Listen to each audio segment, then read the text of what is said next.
Hello, everyone out there in Rumble, X, and YouTube land. Welcome back to Diego Knows. I, of course, am Diego, and today we're going to talk about It Ends With Us. That's right, it ends with us. It ends with this. The careers of Blake Lively and Justin Baldoni, and probably Ryan Reynolds probably end with this. Okay.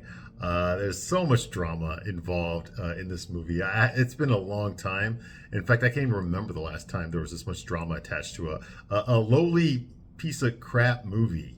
Okay, a chick flick that wasn't even very good. Okay, but yet it got so much attention because of the scandal that's going on right now. As I'm making this video, it's still not resolved. Okay, every day they're posting new information. You got Megyn Kelly's talking about it. Candace Owens is talking about it. Ben Shapiro, I mean, all the mainstream people, Tim Pool, they're all talking about this. Okay, the quartering. All right, this is like a big deal. Okay, this is a big Hollywood thing. I mean, you've already got the fires in Los Angeles. Okay, you've got the all the migrants that are being deported right now because Trump won the election. He finally got sworn in.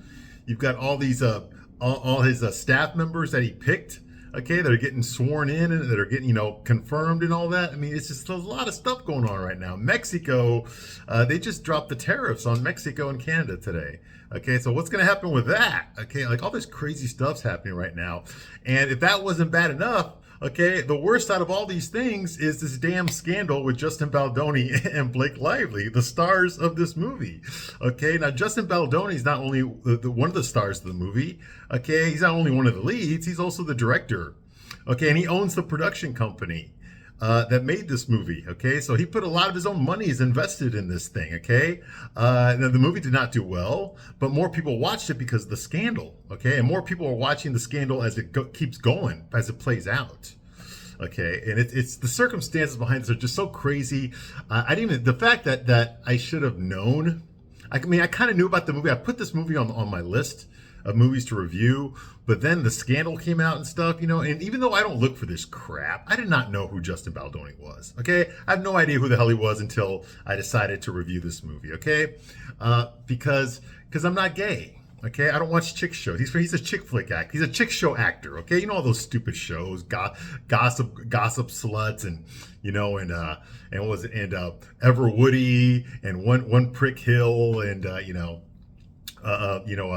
Dawson's Crack, and all those shows. Okay, I don't watch that crap. Okay, the OC, all that crap. Well, I guess I'm dating myself. Okay, but I know there's other shows out there. There's the Vampire Diaries, and all this other crap. I don't watch that stuff, okay? Because I'm not gay, okay? And I'm not a woman. I don't watch that stuff, okay? And I know that's where Justin Baldoni comes from. He comes from that thing, Gossip Girl. That's where Blake Lively comes. Gossip Girl. I don't watch that shit. What else is there? I guess there's some shows that he's on. You probably know better than I do. I don't watch this stuff. I don't give a crap about who he is. Most straight guys, okay, don't give a crap who Justin Baldoni is. We don't even know who the hell he is, honestly. If it wasn't for this, most of us guys would not even know who the hell he is. Okay, we don't watch his shows. Okay, we don't care about him. Okay, he doesn't represent us. He's not one of our icons. He's not one of our role models.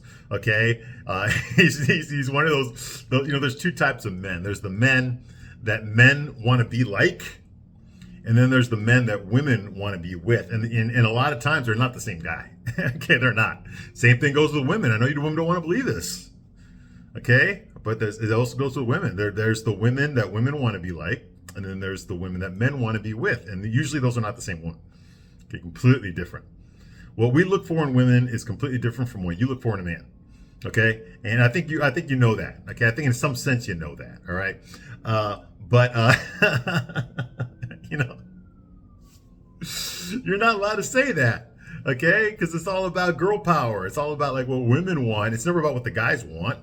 But that's a different topic. Okay, as far as this movie goes, okay, with the scandal going on and everything, the first thing I did is I kind of turned my mind off as far as what's going on with the scandal. I'm going to get to it. I'm going to look at it. I'm going to research it. I'm going to watch some videos on it. I'm going to find out who these people are and what their backstories are before I talk about that. I started off just watching the movie. I just watched it cold. Okay, knowing very little about it. Okay, I knew it had something to do with domestic violence, which is kind of weird because I mean, domestic violence was a big deal, okay, especially like in the 80s and stuff. I remember I watched The Burning Bed. Some of you probably, if old enough, you've probably seen it. That's one with Farrah Fawcett, okay, where it was based on a true story where her husband, she was, she was trailer park, okay, it wasn't a rich family, okay, but her husband beat the crap out of her, okay, like really bad, okay, and then one day she just couldn't take it anymore. She waited for him to get drunk and pass out on the bed. And then she went in there and she dosed him with gasoline and set his ass on fire. Okay, this really happened. Okay, and then at the end of the movie, she's finally acquitted for temporary insanity. Okay, so she got to keep her kids and all that kind of stuff. Okay, but that was an extreme case. But I remember that was one of those made-for-TV movies where I was doing stuff about that, about women being abused. Okay, and even me, I mean, as a kid growing up, I'm old enough to be from that generation where that stuff did happen. I've seen it. Okay, I'm gonna get personal in these videos. Okay, I got a lot to say on here. Okay, my own personal experience, not just mine, but like in my family. Like even right now, going on in my family. As dealing with this stuff, domestic violence. Okay, as a kid, I watched this stuff. I watched my dad hit my mom. Okay, I remember that. I'm gonna remember that for the rest of my life. Okay, and I remember the feeling that I felt as a little boy. I couldn't do anything about it. Okay, but I remember the powerlessness that I felt. Okay, now I'm not saying my mom was, she did have an attitude and she did yell at him and she was emasculating him. She was calling all sorts of names. That's no excuse. I'm not making excuses for my dad. My dad had no right to hit my mom at all. Okay, but what I'm saying is that, my mom was like, insulting him like crazy. Calling him every name in the book, almost like she was daring him to do something. And then he did. Okay. So I think they're both in the wrong. My dad more in the wrong. Okay, I think what he should have done is what I do when a woman talks to me that way. I just walk away. I get the fuck out of the room. Okay, I just walk away. Okay, if she attacks me or something, I shove her off of me and I leave. I don't want to get involved in that stuff. I don't want to get into a physical confrontation. Okay, and a lot of you girls know this. Okay, a lot of you girls are crazy. I'm sorry. Okay, but if you're gonna attack a guy like me, I'm 6'2". Okay, 225 pounds. Okay. And you can't tell by looking because where the camera is right now, but I like to think I know where the gym is. Okay, I'm going to leave it at that. I know where the gym is. Okay, if you're going to attack someone like me, okay, you're pretty crazy to do that. Obviously, you're not going to win. You're going to do it because you want me to hit you back so that you can call the cops on me, and I can get taken to jail. Okay, and I'm not going to fall for that. Okay, most guys are smart enough not to fall for that. All right. So what was my point in this? My point is that it's wrong to hit a woman. It's always wrong to hit a woman. I don't care what they're doing to you, unless she's coming at you with a baseball bat or something like that. Then I can understand. Okay, but it's wrong to hit unprovoked. If she's coming at you unprovoked like that, okay, get away from her. You don't want to be with a woman like that. You don't want a woman like that in your life, at all. Okay, and unfortunately, I've known women like that. Correct. I went through a few years where I dated nothing but strippers. Okay, I know plenty of women like this, and I never want to date them again. I don't care how good the sex was or how good they looked. I don't want to date them again. I'm thinking about a woman right now that came at me with her fingernails, tore up my t-shirt, and I still walked away. I still called the cops, okay? And when the cops arrived at my place, after she took a razor to my clothes, when the cops arrived at my place, they took her away. They left me alone. They took her away, okay? So I know what it's like, okay, to be in those situations. Okay, I don't want to repeat them, and obviously it's bad on me for dating a woman like that in the first place. Yeah, I know. I make mistakes just like everyone else does. But you don't want to be caught in those situations, okay? You want to walk away. And I tell it to any guy that's watching this, walk away. Walk away from the situation, okay? Don't try to fight a girl.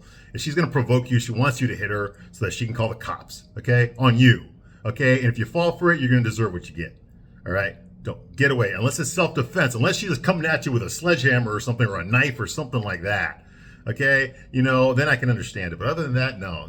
Don't ever hit a woman, okay? And what my dad did, my mom was completely wrong, okay? I have a lot of anger towards him for that, okay? I know my mom wasn't the nicest woman to get along with. I'm the first one to admit it, okay? She wasn't, okay? But my dad had no right to hit her the way he did, okay? And I'm still mad at him for that. But he grew up in a different generation. Like I said, I'm not making excuses for him. I'm not, okay? But he grew up in a different generation. He grew up with his father doing that. From what I know about my grandfather on my father's side, he was practically a psychopath. He beat the crap out of my grandma and my dad and my aunt, my dad's sisters, okay? So this stuff runs in my family, okay? what we try to do as a generation, is we try to not make the same mistakes, which is what this movie's about. It ends with us. We try not to make the same mistakes that our parents and our ancestors made, okay? Because we're better than that now. We know more now. There's things that used to be tolerated in the past that we don't tolerate anymore, which I thought was kind of weird that they would make, a movie about a guy who beats up his wife when, it's so mainstream now, that you don't do that. That it's like, is this supposed to be like a warning? Don't hit women, or if you're a woman and your husband hits you, walk away. Well, they've been toting that horn for the past 50 years. Okay, it's not a secret. It's not like it's a major crisis in that we all need to be educated on. No. Okay, if a guy hits you, you divorce his ass. You leave him because he's not going to stop. I don't care what he tells you. Okay, we all know this. Okay, if a woman attacks you, she ain't going to stop either. Divorce her ass. Okay, she's not going to stop either. The fact that she's crazy enough to think that she could do that, she's either evil because she wants you to hit her back so that she can screw up your life, or she's crazy to think she should actually beat you. You see what I mean? So either way, it's a no-win situation for you. Walk away from that stuff. Okay, you don't want to be in a situation like that. All right. But this movie deals with that topic. It deals with domestic violence, okay? Like it's something new. It's something that you have to be educated on, okay? It's kind of like racism. Hollywood loves to make movies about racism, okay? Particularly black and white, okay? Whites against blacks, okay? The racism that whites displayed against. You never make racist movies about how whites treated, Asians, World War II, the concentration camp. We call them internment camps that we put Asians in during World War II. We never make movies about that, okay? You never make movies about how white people treated my ancestors, okay? Mexicans, how we were treated during that time either, okay? Nobody cares. Nobody makes movies about that. You barely ever make movies about how white people treated Native Americans, okay? But you always make about 50 or 60, anti-slavery movies or Jim Crow movies, okay, about the racism between whites and blacks. You make those every year. Okay, it's like, in fact, if like 6 months go by and there isn't one, someone gets mad and they got to make one.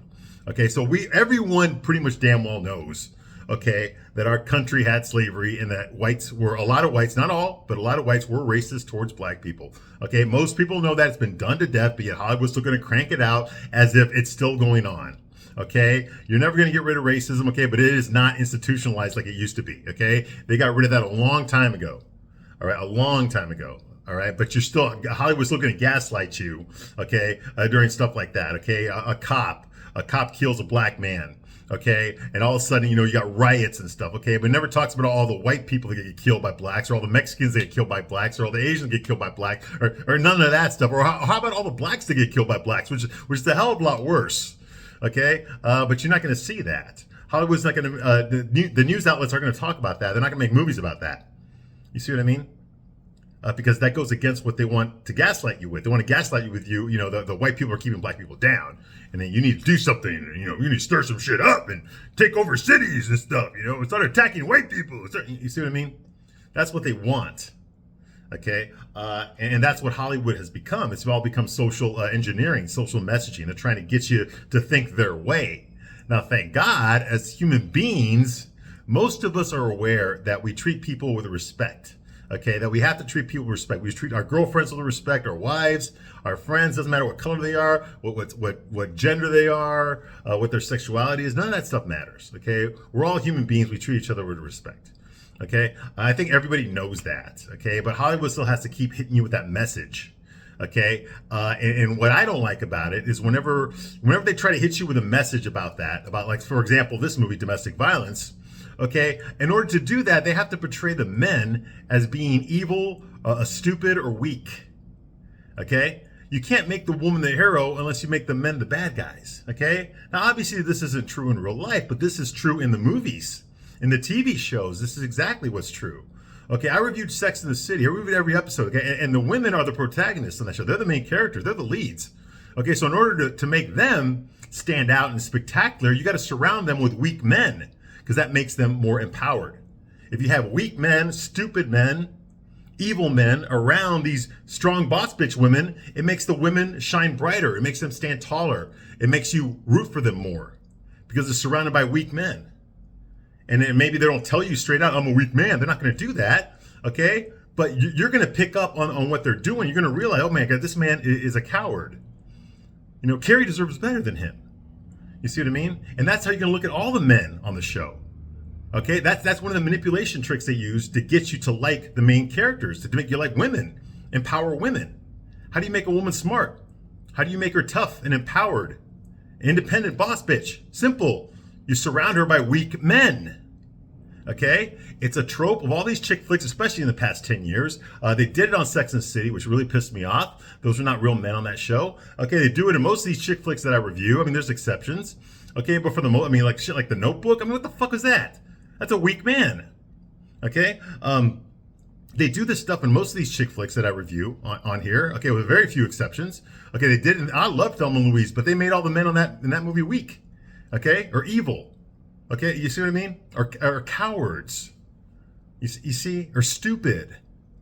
Okay, that's how you make women strong in these movies. You make the men stupid. You make them evil. You make them cowards. Okay? And this movie, It Ends With Us, is no exception. Okay, that's what they did. That's what Justin Baldoni did. Because Justin Baldoni, one of the reasons I told you earlier in this video that I don't really care about who he was, and most guys don't care about who he is. You know why? Because he's a weak man. He's a weak. This guy wrote a book. He wrote a book on how he's a male. He wrote 2 books on how he's a male feminist and how he himself is going to redefine what masculinity is. Okay? You sound like a fucking gay guy. What the fuck are you talking about? There's nothing wrong with being masculine. I know it's not going to get you any movie deals in Hollywood by saying that, but it's still the truth. I know the movie companies don't want to make movies where men act like men. I know Hollywood doesn't want to do that, but it's still true. That's the reason Hollywood's going to hell. That's why all the movies are being moved out of Hollywood right now. It's not just because of the fires. That's a whole other fucking headache there. Okay, but that's why they're moving away from Hollywood. They're not allowed to make the movies that they want to make, that people want to see. Okay, we've gone through 10 plus years of shit like fucking the female Ghostbusters. Okay, of the crappy Indiana Jones movie, the Dial of Dysentery. You got a boss bitch that emasculates him throughout the whole fucking movie. Okay, the guy is fucking suicidal. Well, no fuck did Indiana Jones become suicidal? You know, what the fuck? Look what they did to Luke Skywalker in Star Wars. Okay, you got some fucking bitch who just woke up one day and is the most powerful force user that ever fucking lived. You know, she can defeat everybody, even people that are actual Skywalkers that have been trained since they were little kids to fight with a lightsaber. She defeated them the first time they met each other. Hell, the first time she picked up a lightsaber. She defeated a Sith Lord. Why? Because she's a boss bitch. We don't want this shit. Keep that shit in the fucking chick flick lane. But then again, chicks don't like it either. They did that. Look at the Marvels. That came out 2 years ago. Big fucking flop. Okay? And the women don't want to see that crap. They don't want to see some female Superman beating the shit out of everybody, acting like a boss bitch. Women don't even like fucking superhero movies. Okay? They're already not going to go see it unless their boyfriends take them. Okay? And if the boyfriends don't want to fucking see it, guess what? Ain't nobody going to see your fucking movie. I don't give a shit how many hundreds of millions of dollars you spent on it to make it. Okay? Nobody's going to go see it because you turned off the fans. Okay? And what bothers me about these chick flicks, and the reason I even made this channel was because it didn't exist. I had to make it. Because I didn't see any YouTubers that were talking about these movies the way a man would talk about it, okay? I see guys that are fucking shilling. I see guys that are male, female, and I absolutely love that movie. Oh my God. Did you see her nails in that scene? No, fuck that noise. Fuck that noise. I'm gonna tell you straight man's point of view. I'm gonna tell you like your boyfriend ain't gonna fucking tell you. Your husband ain't gonna tell you. Your dad ain't gonna fucking tell you because they don't want to piss you off. I got nothing to gain by lying to you. I'm gonna tell you the fucking truth. Okay? And this movie pissed me off because of the way it represented the men. I'm not saying there's not men that don't beat the shit out of their girlfriends or wives. Of course they are, okay? But this man is a walking contradiction. These characters are not realistic. These aren't the way men really act. These aren't the way men really act, okay? And that's the problem I have with this movie. Okay, you got Justin Baldoni. Let's actually talk about these people in this movie here. Okay, It Ends With Us. This movie came out last year. Okay, like I said, its biggest claim to fame is the scandal. Nobody went to go see it. It didn't make very much money. Okay, but its biggest claim to fame is the scandal going on right now, the lawsuits that are going on right now, and I'm going to talk about that too later on. So we're going to talk about everything here. Okay. Okay, so the star of this movie's name is Justin Baldoni. I told you that. Okay, he's 41 years old.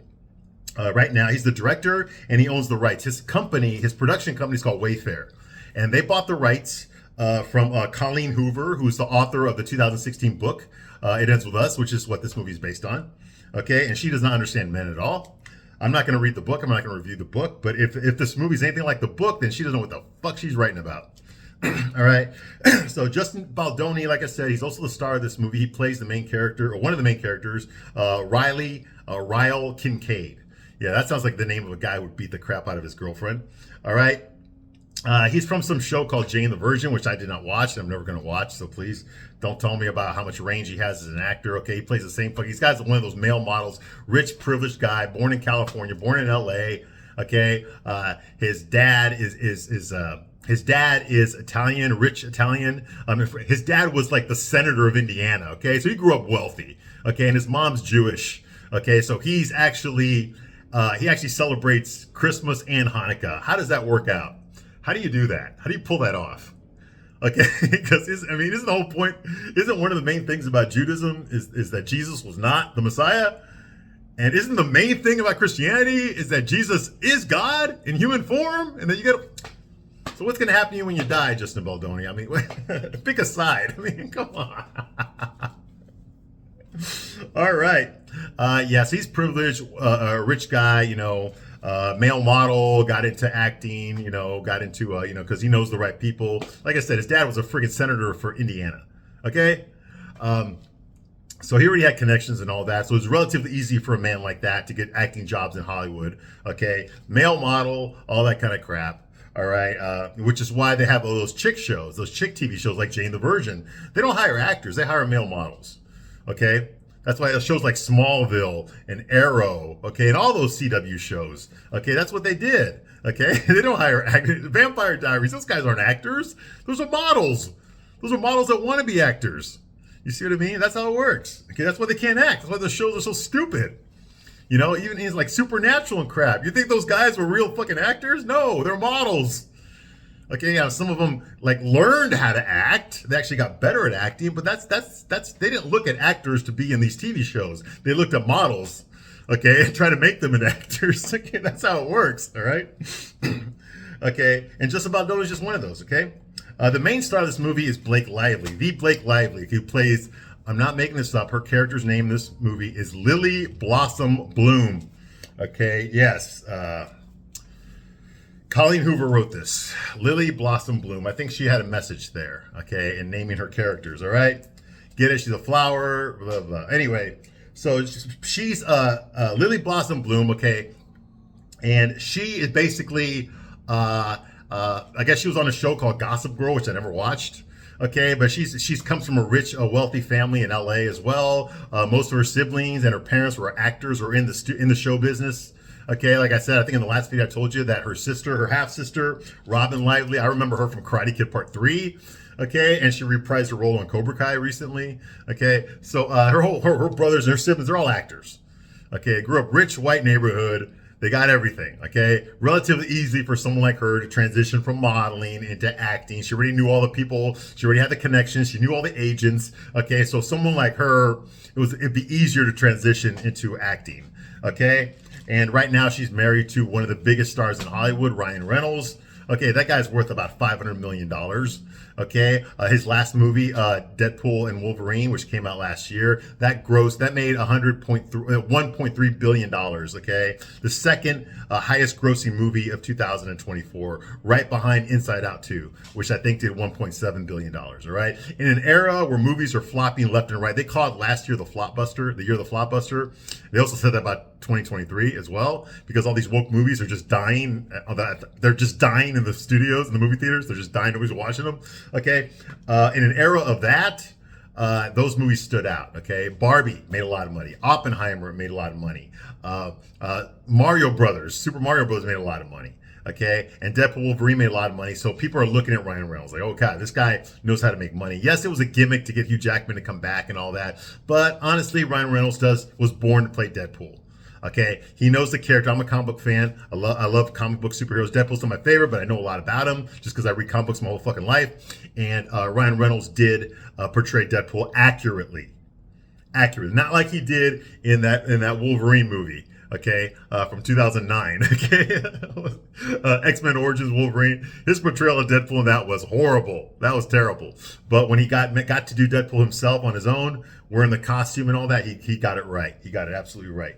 Okay, so I have respect for him, and I like his other movies he's done. I loved Waiting. That was a very funny movie. Okay, I don't watch too much of his stuff. My son watches some of his stuff, like If, Imaginary Friend. My son watched that. He loved it. He loved it. Okay, I have an 8-year-old. Okay, he loved that movie.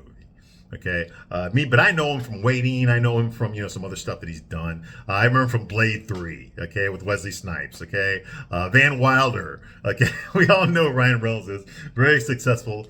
Okay, and anyway, he cheated on his wife Scarlett Johansson when he filmed Green Lantern, which is a terrible movie, but I love it. That's where he met Blake Lively. Okay, they had an affair, and then eventually he divorced Scarlett Johansson. Okay, and married Blake Lively. Blake Lively was also married to some other fucking I don't know who the hell he is, but I do know she dated Leo DiCaprio, so that helped her out as far as getting acting roles. Was being Leo DiCaprio's arm candy for a while. All right. I don't know who she was married to, but I know she cheated on him too to be with Ryan Reynolds. Okay, so that happened. Okay, and they've been married ever since. Okay, so it's been a while now. It's been like 15 years, or 15 or 16 years they've been married now. Okay, he usually gets involved in all of her movies. Okay, because he's such a power player in Hollywood now. Okay, and Blake Lively understands this, and she knows this, that her husband has a lot of pull in Hollywood. So Blake Lively, from what I've heard about her, if you watch those gossip shows, which I don't really watch, but what I have looked up in order to review this movie, is there's not a lot of good things to be said about Blake Lively. Okay, apparently she is a prima donna. She's a boss bitch. Okay, and not in a good way. Okay, it's not enough that she treats men like shit. She treats women like shit too. On the set, she's a prima donna. She demands creative control over everything that she does. Okay, she has all these rules that for people, you can't look at her in the eye. So like the Ellen DeGeneres type shit. Apparently, that's what's going on with her. There's no way for us to know for sure. Only people that were there and actually worked with her know this for sure. But apparently, that's what it's like to work with her. Okay, they're calling her Amber Heard 2.0. Okay, which is another Amber Heard. All right. But who knows? Okay, so anyway, she plays Lily Blossom Bloom. Another character in this movie is Brandon Sklenar. Yeah, Brandon Sklenar. I don't know who the hell he is. He's just another fucking pretty boy model who is an actor now. Okay, whatever. He plays another the third part of the love triangle here, Atlas Corrigan. Yeah, Atlas Corrigan. Yeah, with a name like Atlas. Get it? Okay, now he is a boy who was abused by his mom. No, I'm sorry. He's a boy whose mom's boyfriend was beating her up. When he was a teenager, he tried to stop it. He got beat up instead and got kicked out of the house. So he was homeless, living in an abandoned house. Okay, when he came across a young Lily who felt sorry for him, started bringing him food, fell in love with him, loved the scar on his hand, and she also, Lily, of course, is her dad beat the crap out of her mom. So they're both kind of in the same situation. So they fall in love, they have sex. Okay, it's her first love. Okay, but the problem was he was homeless, so they had to fuck in her bedroom. And unfortunately, they did that when Daddy came home. Okay, yeah, wife beating Daddy came home, and when he saw his little flower getting filled out like an application, he took his anger out on the boy and beat the crap out of him too. Not just the mom, beat the crap out of him. Put him in the hospital, like an ambulance had to take him away. And that's the last time she saw him. The last she heard about him when they were young is he was joining the Marines, which is something that I did. Okay, but he's not a real Marine. Okay, and that's all she knew. Okay, and then she went off to go do her own thing, whatever the hell that was. Okay, so anyway, now she sees him again. Okay, he comes back into her life again. She still remembers him. She still has feelings for him, all this kind of stuff. Now, I can say something about that as well. I've actually been in that experience myself before, and if you're watching this, you know who you are. I will not out you, but yeah, I kind of know what that's like as well, a little bit. But there's a reason that those relationships stay in the past. Okay, you don't want to dig up the corpse. Okay, and this movie's all about that. Okay, this movie is basically a justification that ladies out there, if you're married right now, okay, and you still have great thoughts about your ex-boyfriend from a long time ago, a boy that you used to be in love with a long time ago, it's okay to leave your husband to be with that guy. Okay, now I know we learned that like in The Notebook and all these other movies where it's okay for women to cheat on their spouses as long as it's a guy that they were in love with long ago, or they're still in love with right now, then it's okay. If it was just some random big dick, 8-pack, square jawed, 6'4" stud, okay, that you met at a nightclub when you were fucked up, then that's bad. That's bad. Okay. But if it's the guy you used to fuck on a regular basis 5, 10 years ago, okay, and you had feelings for him, and your parents separated you or something like that, then it's okay to fuck around your husband, okay? That's the only time it's okay to fuck over your husband, all right? But any other time, no, it's not. It's bad. Then you're a slut. Or a homewrecker, at least. All right? Okay, so that's going on here. Brendan Sklender, okay? I don't know who the hell he is. I don't know what the hell he's done. Okay? He really pissed me off a lot in this movie because he did not act like a real man. And we will get to that later on. Okay? He sure as hell didn't act like a Marine. Okay? And I am a Marine. I know what a Marine acts like. Okay, then you got Jenny Slate.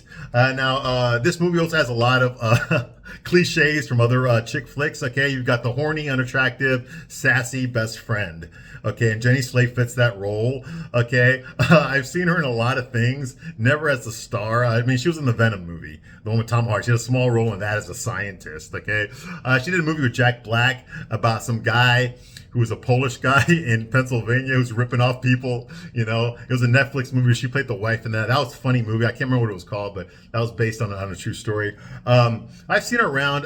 Something I do know about her, I know she's a stand-up comedian, and she looks funny. She's kind of funny looking. She really does look like a rabbi's daughter. Okay, she got just funny, the attitude, the voice, the nose, the disposition, and I know she does stand-up comedy, okay, and she's not very attractive. She's the first one to tell you that she's not very attractive, okay? Attractive being, I use that term loosely, okay? But I know one of the things she talks about in her stand-up routine is that she actually was Chris Evans' girlfriend for a while. Yes, she dated Captain America in real life. So now I'm starting to question Chris Evans' sexuality here. Okay, because whenever you have a super good-looking guy dating an unattractive woman, Hugh Jackman, it's like, oh, she's a beard. She's a beard. Okay, and so that's why I say that. All right, but yes, apparently she did date Chris Evans for real. And I remember I saw an interview with her where she talked about how, like, how upsetting it is, when your boyfriend is a lot better looking than you are. Well, I have to deal with that every day. Which is kind of funny. Okay, but anyway, she's in this movie, okay? And of course, she's the horny, sassy, best friend, fuck all men, that kind of thing, Also, Justin Baldoni's wife has a small role in this movie, Emily Baldoni.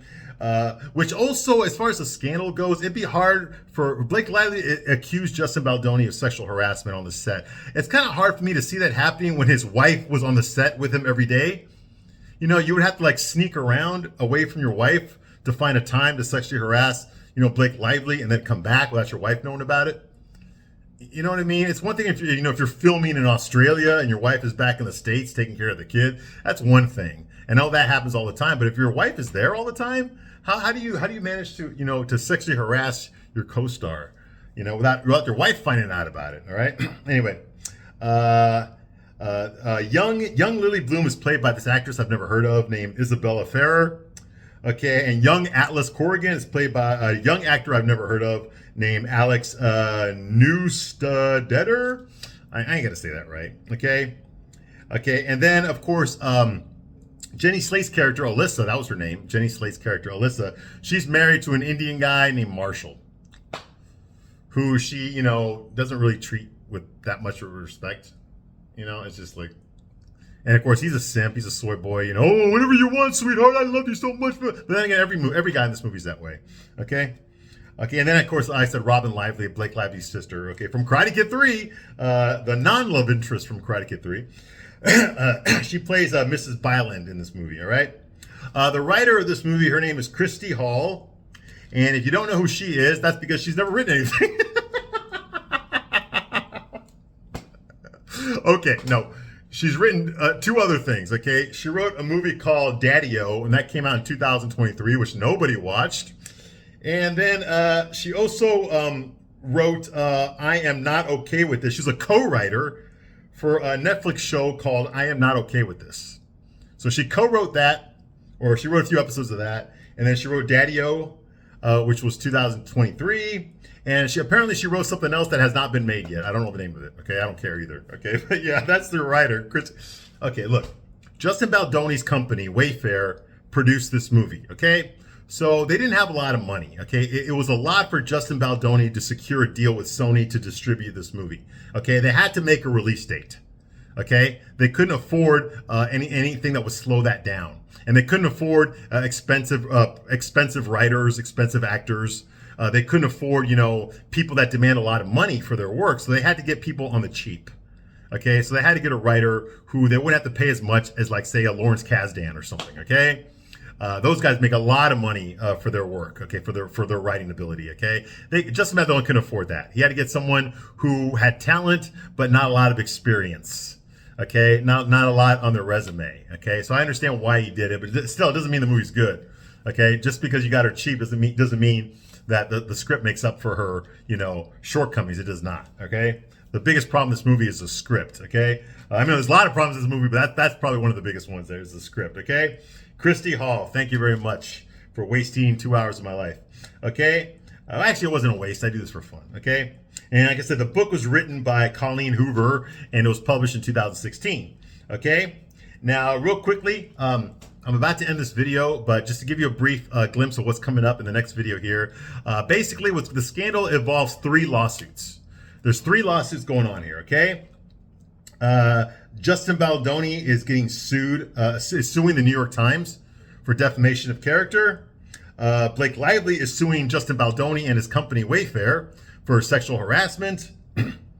And then Justin Baldoni is countersuing Blake Lively for ruining his career. Okay, so that's basically what's going on. You got 3 lawsuits going on here. Okay, and all this is playing out in the media. Okay, so this is gonna be very fun as we go into this. All right. Okay, so I'm gonna go deep dive more into the whole scandal in the next video, and then after I cover the scandal part of it, then we're gonna go into the movie. Okay. All right. So I hope you join me for this. All right. Thank you very much for watching this long, and I'll see you soon on the next one. Bye.